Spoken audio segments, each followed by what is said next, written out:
Bismillahirrahmanirrahim. Allahumma sholli ala Muhammadin nabi wa rasuli nabi ummi wa ala alihi wa sahbihi wasallam.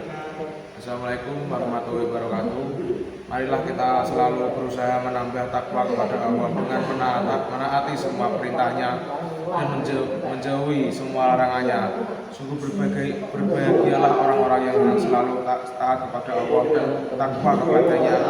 Sebaliknya, sungguh rugi dan menyesalilah orang kafir dan berbuat maksiat terhadapnya. Mereka inilah orang-orang yang terkutuk karena selalu mengingkari perintah Allah dan melanggar larangan-larangannya. Setiap hati mempunyai berbagai penyakit, tetapi penyakit hati dan merusak keimanan seseorang. Karena seorang yang rusak hatinya akan meroboh benteng Islam, karena ia bernaung dalam benteng Islam dan ia mengucapkan akidah Islam.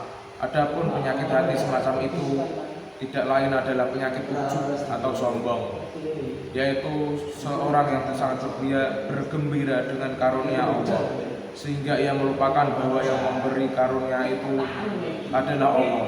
Tetapi karena ia ujub dengan keberhasilannya, maka ia mengaku bahwa segala karunia yang ia peroleh adalah karena usaha dan upaya jerih payahnya sendiri. Ia lupa bahwa yang memberinya berbagai karunia hanyalah Allah semata. Perlu diketahui bahwa penyakit ujub lebih buruk dari penyakit riya. Bahkan penyakit ini lebih berbahaya karena mengancam akidah seorang muslim. Karena seorang yang berbuat riya, jika ia melakukan suatu kebajikan, maka ia masih berniat karena Allah dan karena manusia.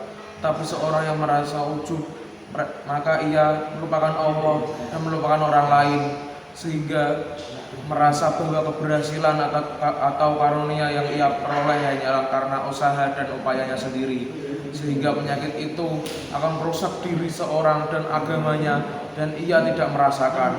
Karena itu Allah pernah mencela sebagian orang-orang beriman di masa Rasulullah SAW yang merasa ujub dengan banyaknya jumlah tentara mereka, sehingga mereka berkata, dengan jumlah tentara sebanyak ini pasti kita akan menang. Tetapi Allah mencela mereka seperti yang diungkapkan dalam firman Allah berikut. Wa yauma yamin id'a jabat waratukum wa man tubni annakum saya. Dan ingatlah peperangan Hunain yang di waktu kamu menjadi congkak karena banyaknya jumlahmu, maka jumlah yang banyak itu tidak memberi manfaat kepada sedikit pun. Surat At-Taubah ayat 25. Demikian pula Allah mencela orang-orang kafir yang merasa ujub dengan kekuatan benteng-benteng mereka, seperti yang disebutkan dalam firman Allah, wadun annahum ma minna'atuhum a'uduhum minnallahi wa taqawuhu wa min yahsu lam yahsibun.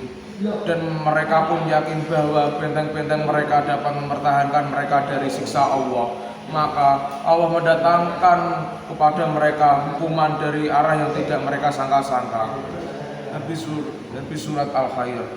Demikian pula Allah mencela perasaan ujub yang ada pada diri Karun, seperti yang disebutkan dalam firman Allah berikut, innama atituhu Allah ilmin inni. Sesungguhnya aku hanya diberi harta itu karena ilmu yang ada padaku. Surat An-Nasr ayat 75. Karena itu Allah membenamkan Karun di dalam perut bumi beserta tempat tinggalnya dan seluruh kekayaannya. Ada kalanya seorang yang ujub dengan kebaikannya dan organisasinya, dan ada pula seorang yang ujub karena kejeniusannya, kejeniusan akalnya, jenis bangsanya, jenis kedudukannya, banyak hartanya dan anaknya.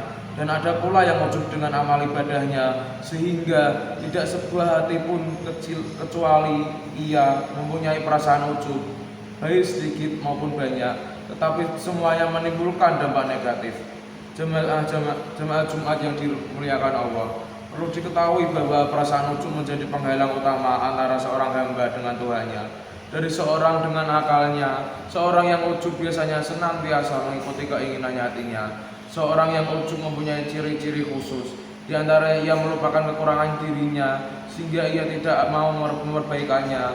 Bahkan jika ada seorang Jika ada seorang yang menyuruhnya bertakwa kepada Allah, maka ia menyombongkan dirinya, meremehkan ucapan orang itu, karena ia merasa bahwa dirinya paling baik dan paling sempurna. Ia merasa bangga dengan kesesatannya. Ia tidak merubah sedikit pun dari kesesatannya, karena ia memandang kebenaran dengan pandangan yang hina. Bahkan kebenaran dinilainya sebagai suatu kebodohan yang nyata.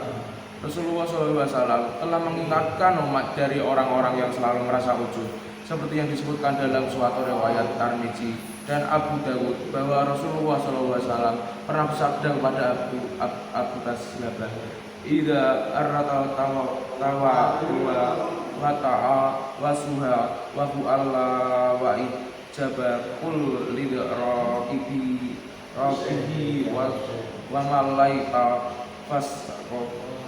Jika engkau melihat seorang yang mengikuti hawa nafsunya, seorang yang kikir tetapi ia ditaati oleh banyak orang, dan melihat seorang yang ujub dengan pendapatannya sendiri, maka sebaiknya engkau bersikap hati-hati terhadap keselamatan dirimu. Hadis di atas mengisyaratkan bahwa perasaan ujub adalah suatu penyakit yang paling kronis, sehingga sulit bagi seorang untuk menghilangkan penyakit ujubnya, meskipun ia telah berusaha sekuat mungkin dengan berbagai cara yang dimiliki. Tetapi seorang tidak dapat menghilangkan perasaan ujubnya dengan mudah, kecuali ia mengenali dirinya yang tidak mampu mengatasi segala kesulitan hidupnya. Misalnya, ada seorang yang ingin mengembangkan bisnisnya dengan ilmu dan keahliannya, tetapi ia mengalami kegagalan total. Sedangkan seorang yang bodoh dapat berhasil dalam bisnisnya. Andai kata ia tahu bahwa Allah dapat memberi kemenangannya bagi pasukan yang jumlahnya sangat sedikit terhadap pasukan yang jumlahnya lebih banyak dan lebih lengkap bersenjataannya. Jika seorang yang suka merasa ujub itu mengetahui dirinya dan kekuasaan Allah yang tiada batas, maka ia akan merasa rendah di hati di hadapan Allah, dan ia akan yakin bahwa apa saja yang terjadi di alam semesta tidak lain hanyalah karena kehendak Allah semata, bukan karena kehendak seseorang. Jika seseorang yang merasa ujub di dalam hatinya mengetahui bahwa rezeki atau kesehatan yang diberikan kepadanya hanyalah sebagai ujian dari Allah baginya. Jemaah Jumat rahimatullah, hendaknya kalian senantiasa takut kepada Allah dan meyakini bahwa segala sesuatu itu akan terjadi karena kehendak Allah yang telah memberi keimanan kepada kita. Karena itu, hendaknya kalian senantiasa bertakwa kepada Allah dan beriman bahwa segala sesuatu akan terjadi kehendak Allah.